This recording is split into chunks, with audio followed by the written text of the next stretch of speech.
Hello and welcome to the John Ark Show. Today's episode is called New Efforts to Block and Restrict Bitcoin. Before we begin, I want to encourage you to subscribe to our channel for free. You can also like, comment, and follow us. We're going to have a lot of great celebrity interviews coming up, so make sure to click on that notification bell so you can be notified every time we upload a new episode. Also, we ask that you post a link to today's show on all your social media to help get the word out. Now, let's get started. For quite some time now, most people have been purchasing Bitcoin under the mistaken belief that it would somehow make it possible for them to protect their wealth outside of the conventional banking or financial system. And that if the financial system collapses, then they'll still have their Bitcoin wealth to protect them. This may not be the case going forward.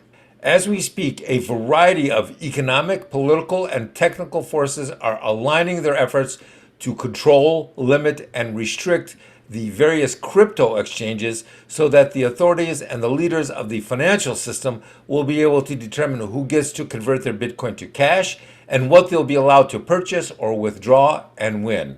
You see, a lot of people thought that as long as they physically held their crypto in their wallet, then they would have full control of it. That may not be the case going forward. In fact, all of that will be meaningless if people can't convert their crypto to cash when they need to do so. And it's the crypto exchanges which can make that possible. They're like the on-off ramps for the modern Bitcoin system. Without them, no one can get on or off of the crypto freeways, as it were. The same thing with the crypto world. Without the exchanges to navigate and convert the cryptos into cash, they essentially become meaningless. Without the ability to convert those cryptos, what do you have? You have a bunch of meaningless numbers. So what does this mean in the real world, to real people? It means that if and when the authorities or regulators impose these new strict rules and regulations on the cashing out or conversion of cryptos into cash, then we expect their prices to drop in a stunning fashion. When can this be expected to happen? Well, various parties and regulatory authorities are already working together to implement these protocols. If and when they eventually enact and put these into operation at various exchanges, then we suspect that will be the financial equivalent of stripping cryptos of much of their value and power. Cryptos will then become the equivalent of owning major stocks the day after the stock market crashed in 1929 or even in 2008. People who put too much of their wealth into just crypto will be in very serious trouble.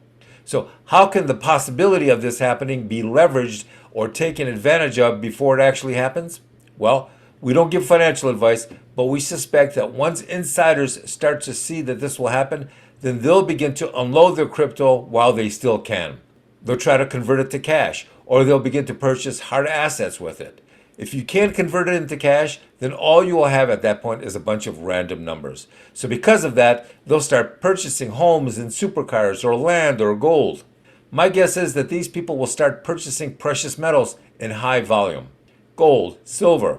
They want something very tangible before all the crypto becomes digital dust without extraordinary government control and oversight and restrictions in place. Because once they are in place, everything changes. We forecast that the probability of this happening is growing and that what actually happens will be affected by who wins the next presidential elections. Can people continue to use and transact business with Bitcoin even if the authorities take complete control over how and when it can be converted to cash? Well, what do you think would happen if you had a wallet full of US currency, but you couldn't use it to buy groceries or anything else without the algorithmic permission of the authorities? If that happens, then you would worry and start thinking twice about how and when you spend your actual cash or currency. And if that's the case, then we suspect that the value of the US dollar would also drop. We suspect the same thing will happen to crypto. In addition to that, it would remove one of the primary reasons for acquiring or holding crypto. And that would be to conduct or transact business or to shelter your wealth. Once you remove that, you're basically removing the primary reason for owning or purchasing crypto. We hope none of this happens, but when you look at some of the new rules and regulations being contemplated or drafted for crypto, then you really have to wonder about its future. Good luck. Thank you for watching. I want to encourage you to subscribe to our channel for free. You can also like, comment, and follow us. We're going to have a lot of great celebrity interviews coming up. So make sure to click on that notification bell so you can be notified every time we upload a new episode. Also, we ask that you post a link to today's episode of our show on your social media to help get the word out. Thank you, and we shall talk to you soon. Bye-bye.